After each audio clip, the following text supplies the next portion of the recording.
Olá pessoal, aqui é o professor Renato.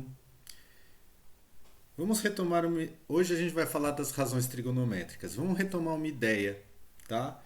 É, a ideia é a seguinte, que a gente tem, se a gente tiver dois triângulos, tá? Um segundo.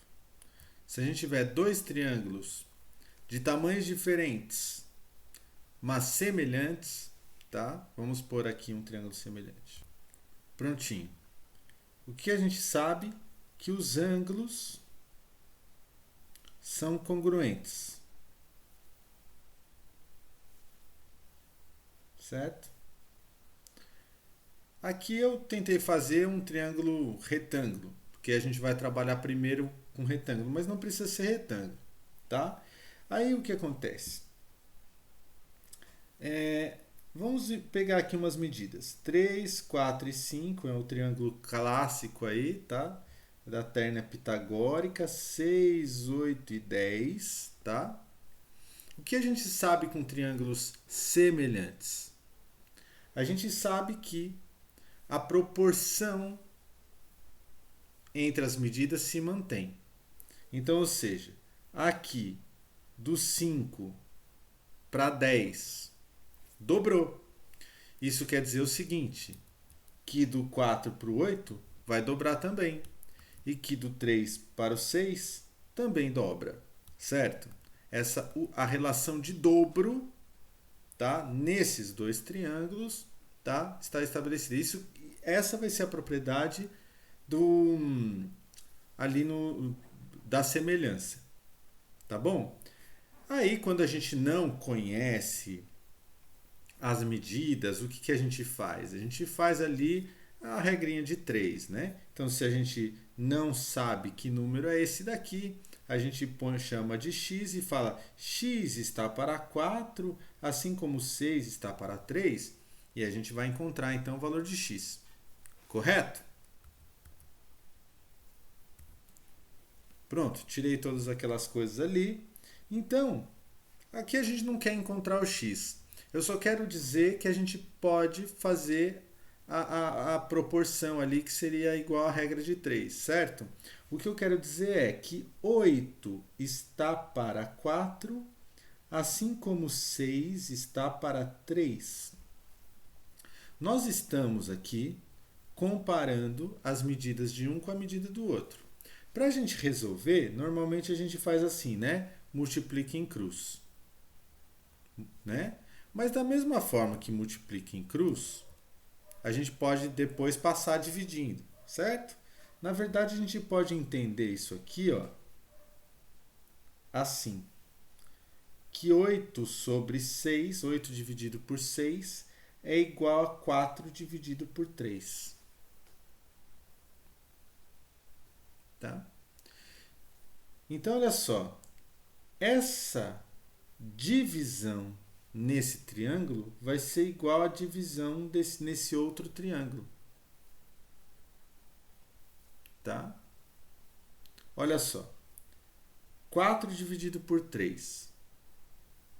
Vamos pensar em reais. 4 reais.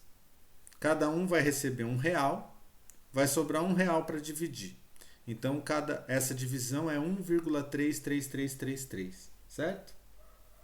1,33333 a gente pode escrever assim, né? 3 barra. Se você fizer essa divisão, 8 por 6, você vai encontrar o mesmo número. Tá bom? Ah, professor, tá bom, entendi, mas e daí? O que tem a ver com o que você está falando? Tem a ver com o seguinte, que se a gente não conhece as medidas do triângulo, tá? Vamos dizer aqui, só que aqui eu vou considerar retângulo, tá bom?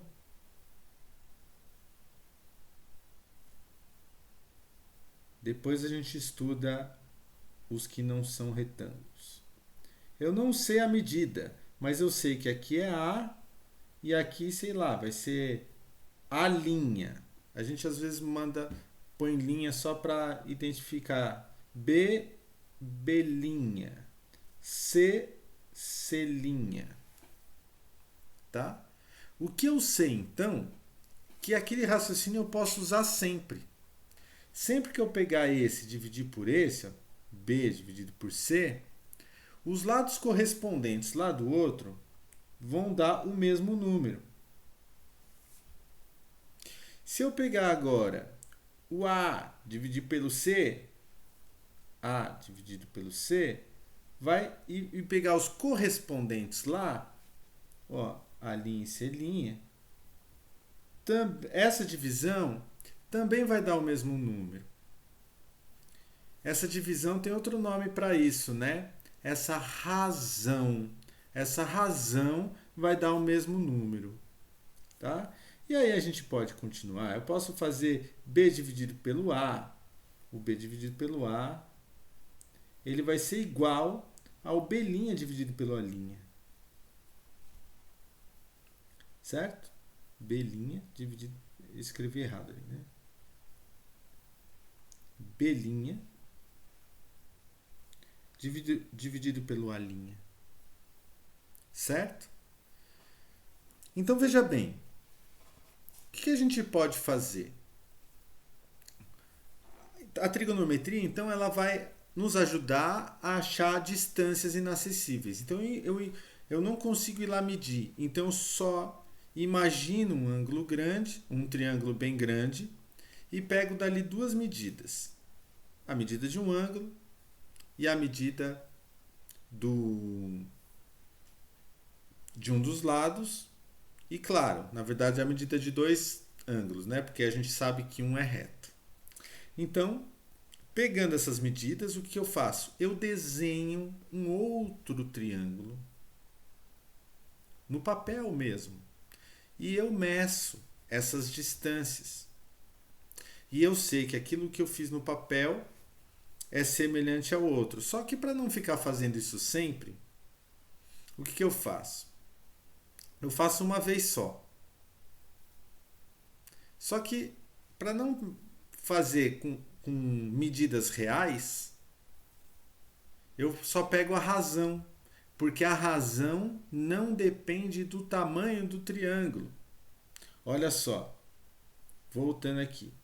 Para o triângulo pequeno, a razão foi 1,333333 infinitamente. Para o triângulo grande, também.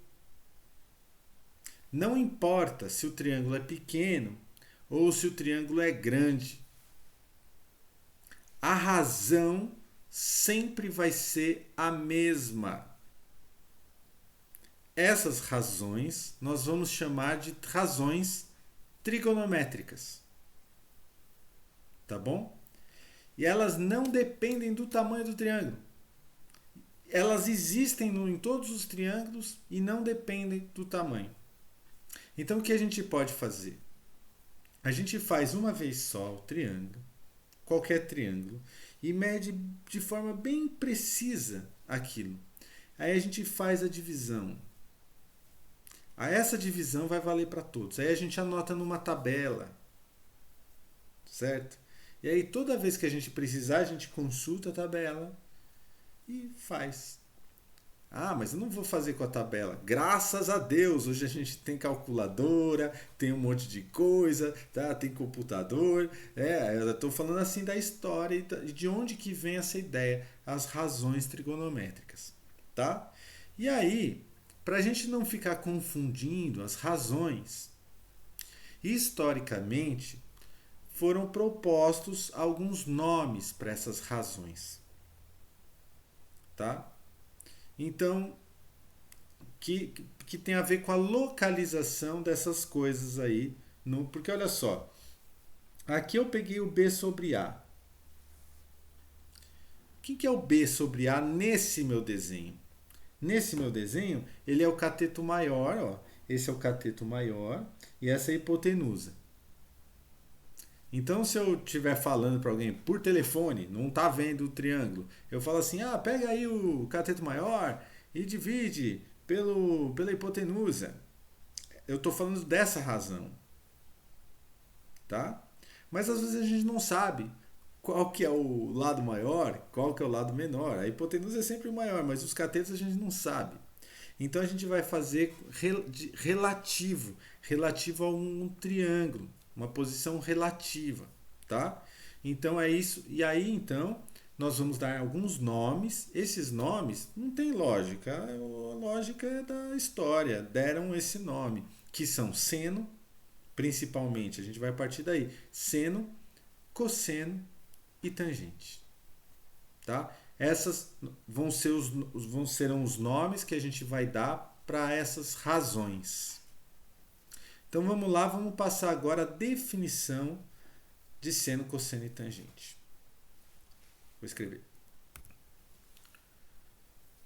Então, e para falar então dessas palavrinhas, é até legal a gente sair um pouco do triângulo, porque a gente vai falar muito do triângulo, né? Oposto, adjacente.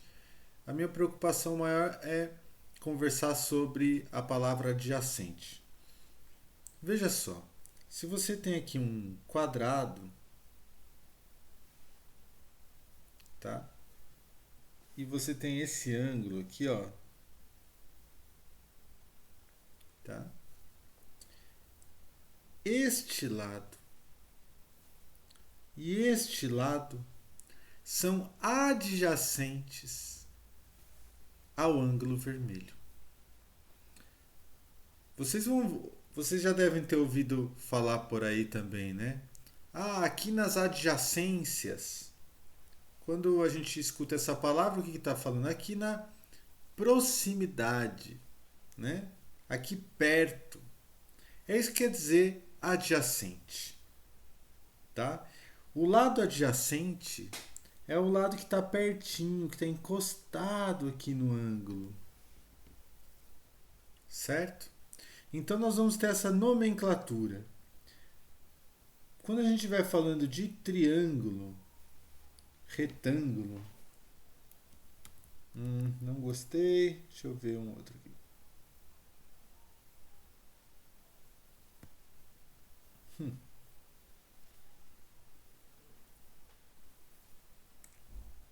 Pronto, tá aqui. Isso é um retângulo. Pronto. Olha só, você tem o triângulo, retângulo. Vocês conhecem bem. Tem dois catetos, uma hipotenusa, certo? Então, olha só. Se aqui a gente tem esse ângulo vermelho, nós temos o quê? Um lado oposto. Esse lado é oposto ao ângulo.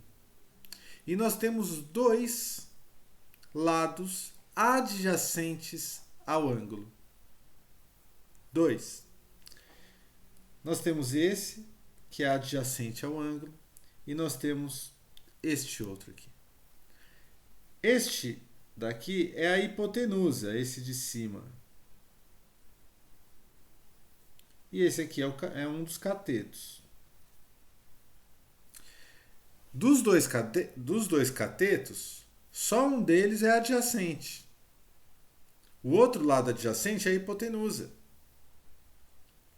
Então, sempre nós vamos ter um triângulo retângulo, quando a gente não está falando do ângulo reto, a gente está falando dos outros, dos agudos, tá? Nós sempre vamos ter um cateto que é oposto e um cateto que é adjacente. E aí, isso que é legal da gente falar da relatividade. Porque é o seguinte, ó. Se eu chamar esse aqui de alfa, tá? Esse ângulo de alfa, eu vou pintar esse cateto de verde e eu vou pintar o outro cateto ali de amarelo. Certo? Olha só. Tá? Esse ângulo alfa, o verde é oposto ao alfa. E o amarelo é adjacente ao alfa. Mas se nós pegarmos este outro ângulo ali em cima, o outro ângulo agudo, vamos chamar esse ângulo de beta. esse verde, ele não é mais oposto. O verde é adjacente ao beta. E o amarelo é oposto ao beta. Então tem gente que quando olha para um triângulo, fala assim, nossa, qual lado é o oposto? Qual é o cateto adjacente? Tá? Começou errado. Por quê? Porque oposto e adjacente é algo relativo. É o oposto a quem? É adjacente a quem? Porque os dois são opostos e adjacentes. O lado verde é oposto ao beta, ao alfa, e é adjacente ao beta. O verde é oposto e adjacente também, depende em relação a quem. Tá bom? Então, dito isso, a gente vai para as definições das razões trigonométricas. Vamos lá? Então tá aqui. Seno, cosseno e tangente. Isso é definição, gente. Ao longo da história foi assim. Nós vimos que as razões trigonométricas lá do triângulo, a gente pode fazer várias razões. Pega esse, divide por aquele e faz o contrário, tá? E algumas são mais importantes, tá? Como o cosseno e a tangente, então, vai ser o cateto oposto pela hipotenusa, o seno, o adjacente pela hipotenusa, o cosseno, e a tangente são os dois catetos, o oposto pelo adjacente, tá bom? Então vamos fazer aqui brevemente uma aplicação dessa definição, tá bom? Prontinho, olha só, eu fiz um triângulo, retângulo. Essas definições, olha só valem para triângulo retângulo, porque tem cateto, certo? Se não é retângulo, não existe cateto. Então aqui, 5, 12, 13. A hipotenusa é 13. Quem vai ser o seno? Ó, o seno, veja bem, é o cateto oposto pela hipotenusa. Então é isso que eu tenho que ver. Olha, o alfa, que é o seno de alfa que ele quer, certo? O alfa, olha só, tá aqui. Quem que é o cateto oposto? É do outro lado, tem que atravessar a rua, tá? É o 5, tá bom? Então aqui vai ficar 5 sobre, olha lá, hipotenusa. Quem que é hipotenusa? 13. Acabou. Esse é o seno. E olha só, esse vale para esse triângulo, mas vale para um triângulo que seja 15 vezes maior. O seno vai ser constante independentemente do tamanho do triângulo. Cosseno, olha lá, é o cateto adjacente pela hipotenusa, tá? Então, quem que é o adjacente? É esse aqui que está do lado dele, ó. Adjacente, está encostado. Então, é o 12. 12 dividido pela hipotenusa, que é 13. E a tangente são esses que a gente já achou, tá? Olha lá, é o cateto oposto pelo cateto adjacente. Então vai ser cateto oposto 5 dividido pelo cateto adjacente, 12, tá? Agora é o seguinte, nós vamos pegar o outro ângulo, esse ângulo aqui, ó. Eu vou chamar ele de beta. Vamos lá? Prontinho, olha só. Seno de beta. Eu quero seno de beta, olha lá. Seno de beta é o que mesmo? Qual a definição? Cateto oposto pela hipotenusa, certo? Oposto, olha, você está no beta. Tem que ir para o outro lado, esse que é o oposto. Então é cateto oposto 12 dividido pela hipotenusa, que é 13, tá? 13. Perfeito? Agora a gente precisa ver quem? A gente precisa ver o cosseno. O cosseno é o cateto adjacente. Olha só, esse aqui é o cateto que está adjacente ao beta, que é o 5. 5 sobre 13, que é a hipotenusa. E a tangente vai ser quem? A tangente vai ser o cateto oposto, que é 12, desculpa, 12 dividido pela cateto adjacente, que é 5. Então, para a gente finalizar esse vídeo, olha só. O 12 é a medida do cateto oposto ao beta. Só que o 12 é adjacente ao alfa. Tá? Então, olha só.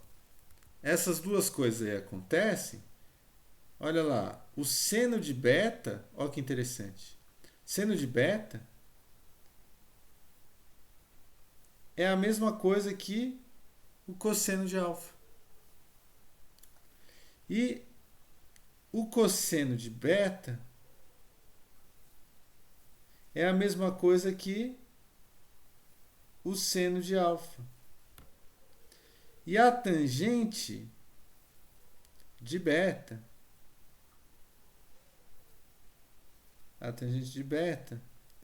ela se parece muito, ó, com a tangente de alfa. O que acontece? Isso aqui, ele inverte, certo? Por causa dessa mudança aí dos catetos. Bom, pessoal, é isso. Espero que a aula tenha sido produtiva. Até mais, até a próxima.